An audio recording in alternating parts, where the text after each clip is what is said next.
उसके बाद फिर बेटर एमसीक्यू सॉल्विंग के क्या अप्रोचेस है। एमसीक्यूज को सॉल्व आप बेहतर तरीके से कैसे कर सकते हो। Remember how you approach MCQs, how you approach MCQs while sitting in the examination hall will create big difference to your score। किसी MCQ को आप एग्जाम रूम में बैठे बैठे कैसे आप अप्रोच करते हो, ये बड़ा डिफरेंस क्रिएट करता है, राइट। तो इवन एमसीक्यूज के लिए भी आपको जो है ना, मतलब कि एमसीक्यूज को अटेम्प्ट करने की पर्टिकुलर अप्रोच है कि भाई एमसीक्यूज को हाथ कैसे डालना है, राइट। तो इसमें जैसे होते हैं ना, डिफरेंट लोग होते हैं, डिफरेंट डिफरेंट साइकी, हम उनको डिफरेंटली थोड़ा ट्रीट करते हैं, उनको डिफरेंटली लेके चलते हैं। इसके अंदर एमसीक्यूज भी डिफरेंट डिफरेंट साइकी से बने हुए होते हैं, हमें कई दफा उनको डिफरेंट ट्रीटमेंट देनी पड़ती है। इसके बाद ये कुछ अप्रोचेस हैं, मैं आपके साथ शेयर कर लेता हूँ, ये आपको डेफिनेटली कहीं ना कहीं आपको हेल्प करेंगे।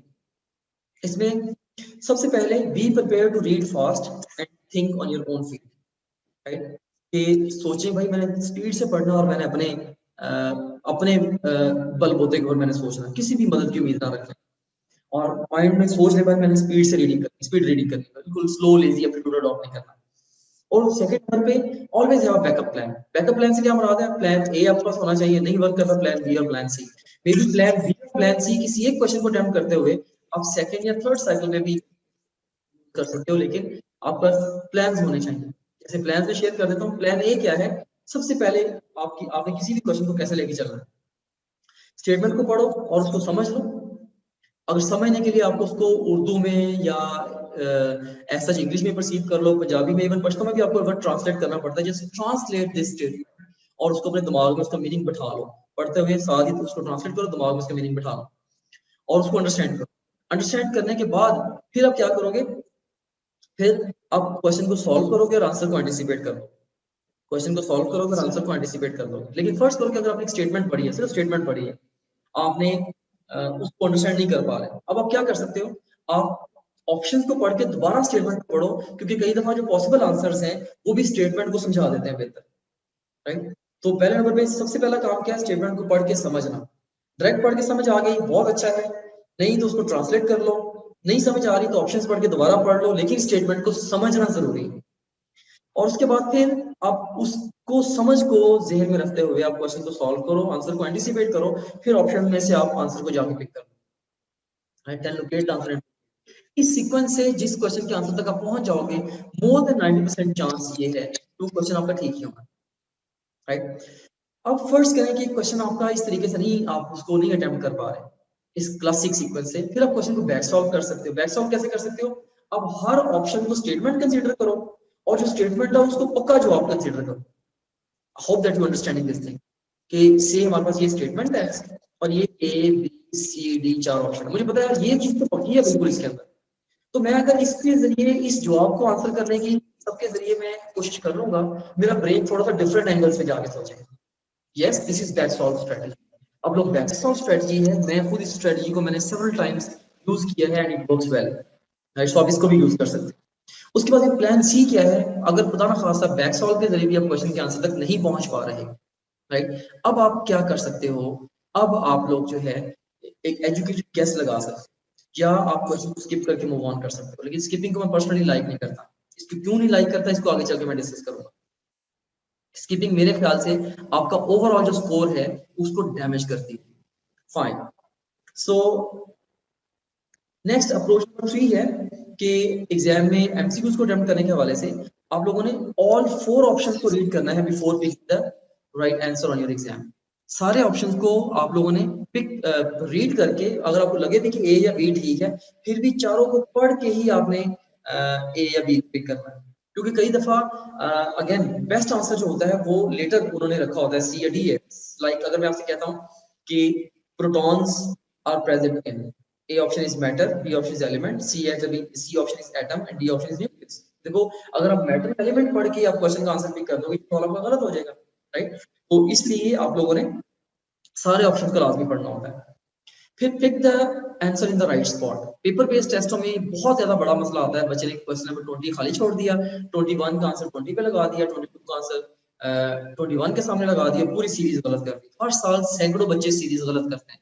मेक श्योर आप जब भी आंसर चूज करें आपके माइंड में रिफ्लेक्स बनाना चाहिए हमेशा, क्वेश्चन पेपर से पढ़ के 21 हाँ जी ये आंसर, 22 हाँ जी ये आंसर, 23 जब भी किसी क्वेश्चन आपने अटेम्प्ट करना है, हमेशा क्वेश्चन पेपर का और आंसर शीट का मैच करके आए। इसके ऊपर टाइम नहीं लगता, सिर्फ माइंड की थोड़ी सी सोच लगती है, राइट? Make sure this. फिर अमूमन पहला जवाब जो आपके दिमाग में आता है वो सही होता है, उसको आप तभी चेंज करें अगर आपको लग रहा है कि कोई रीजन है आपको चेंज करने का। आपने एक क्वेश्चन पढ़ा, स्ट्रेट अवे इसका आंसर आपके दिमाग में आ गया, लेकिन आपने एमी का इसको चेंज कर दिया। एमी चेंज नहीं करना, क्योंकि पहले हंच अक्सर ठीक हो, रिसर्च प्रूवन है, right? First hunch is usually right, लेकिन इट्स नॉट ऑलवेज राइट। आप इसको चेंज कर ही नहीं सकते। आप चेंज कर सकते हो, लेकिन आप इसको चेंज कब करोगे? जब आपको कोई रीजन मिल जाती है, हाँ यार इस वजह से मैं इसको चेंज कर रहा हूँ। वैसे आप इसको रैंडमली चेंज नहीं करो। तो ये फिफ्थ अप्रोच थी। सिक्स्थ अप्रोच क्या है? Make sure that you are answering the question asked, not the one you expect.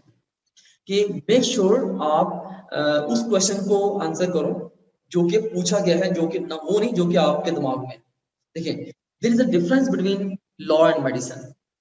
In medicine, जब आप पेशेंट को ठीक कर रहे हो, आपके दिमाग में जो चीज चल रही है ना, आप मुंह से जो मर्जी कही जाओ, आपके दिमाग में जो है उसकी बेस पे आप जो दवाई लगा रहे हो पेशेंट को, पेशेंट का रिस्पॉन्स उस बेस के ऊपर आ रहा है। ओके। लेकिन लॉ के अंदर एक लॉयर है, वो जज के सामने उसके दिमाग में जो मर्जी चल रहा हो, जज के सामने वो अल्फाज जो बोलेगा, अब उसी का इम्पैक्ट आएगा, राइट? तो इसी तरीके से देखें, अब एक वो सवाल है जो एग्जामिनर के दिमाग में है, जो कि उसने एक्चुअली पूछा है, और एक वो सवाल है जो कि आप सोच रहे हैं कि एग्जामिनर पूछ रहा है। इन दोनों में कई दफा गैप होता है, क्योंकि आपने खास वे से क्वेश्चन की प्रैक्टिस की होती है सिर्फ गिवन एग्जामिनर्स के, तो आपका माइंड बायस्ड होता है। तो आप लोगों ने मेक श्योर करना है कि you are answering the question asked, not the one you are expecting. फिर सेवंथ अप्रोच क्या है? Don't leave any question unanswered. Unanswered questions को ना छोड़ें। मैं ये बात क्यों कह रहा हूं? देखिए, जस्ट इमेजिन करें 4 क्वेश्चंस हैं और 4 के 4 सवाल ऐसे हैं कि आपको लगते हैं जी ये वेरी वेरी हार्ड क्वेश्चंस है, मुझे इनका तो पता ही नहीं, स्टेटमेंट भी समझ नहीं आ रही, ऑप्शंस भी समझ नहीं आ रहे। ओके।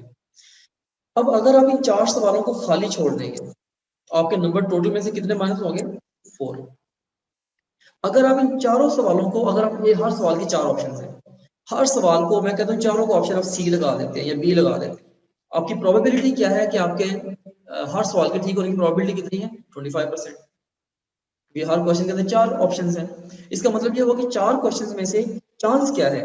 चांस ये है कि आपके 3 गलत होंगे और एक आपका ठीक हो जाएगा, और एक नंबर जो आपका, एक क्वेश्चन आपका ठीक हो जाएगा। अब देखें कि वैसे टोटल में से 4 माइनस होने थे, अब ये एक ठीक हो गया, 3 ये जो 3 माइनस हो गए, और इस ये जो एक जो आपका सही हो गया है, तो इसमें से देखें, इसकी बेस पे देखें 0.75 मार्क्स आपके माइनस हो गए, इसका आपको एक मिल गया। सो 1 माइनस 0.75, सो नेट गेन आपका जो कितने का आ गया? 0.25।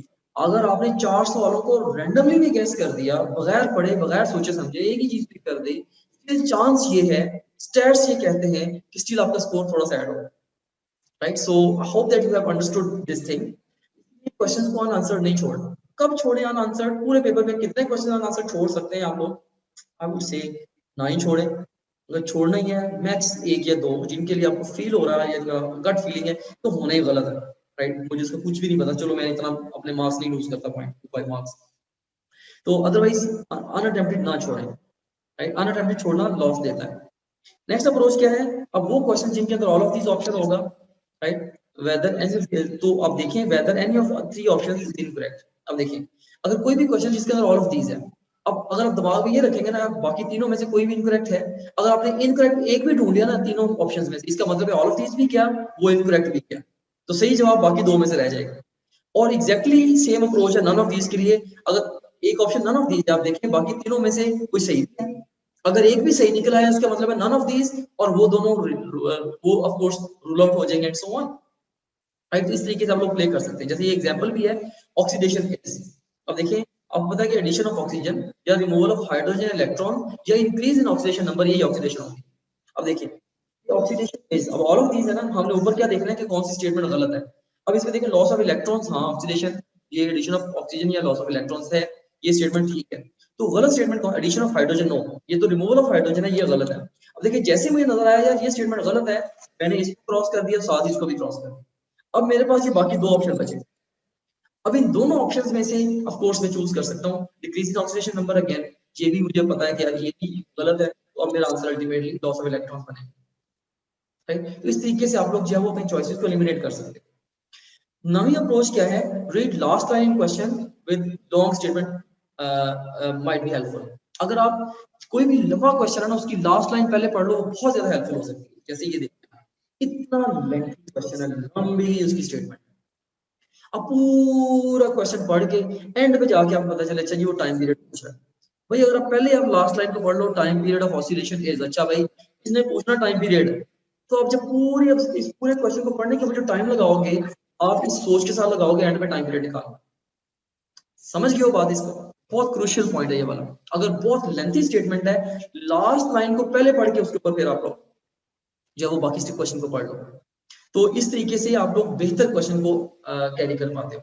फिर checking dimension in physics, it might also be helpful. जैसे ये क्वेश्चन मैंने आपको ऑलरेडी दिखाया है, टाइम पीरियड पूछा है, अब मैं बजाय सारा लंबा चौड़ा कैलकुलेशंस करने के लिए बैठ जाऊं, मुझे पता है यार टाइम डिमेंशन है वो टाइम वाली होनी, तो इन सब की अगर मैं डिमेंशन निकाल के देख लूं, जिसकी टाइम वाली निकल के मेरा आंसर होगा। जैसे अब देखें इन सब की मैंने डिमेंशन निकाल दी, इनमें से आंसर कौन सा बना मेरा? ऑफ कोर्स देखें इसका टाइम वाली डिमेंशन है, वो मेरा आंसर बन गया। ये आप देख सकते हैं कि टाइम पीरियड का मुझे पता है कि डिमेंशन मैच होगी, राइट। कितना स्मार्ट वे है अपने क्वेश्चन को ठीक करने का। Hope that you have grabbed the concept now. Thank you so much.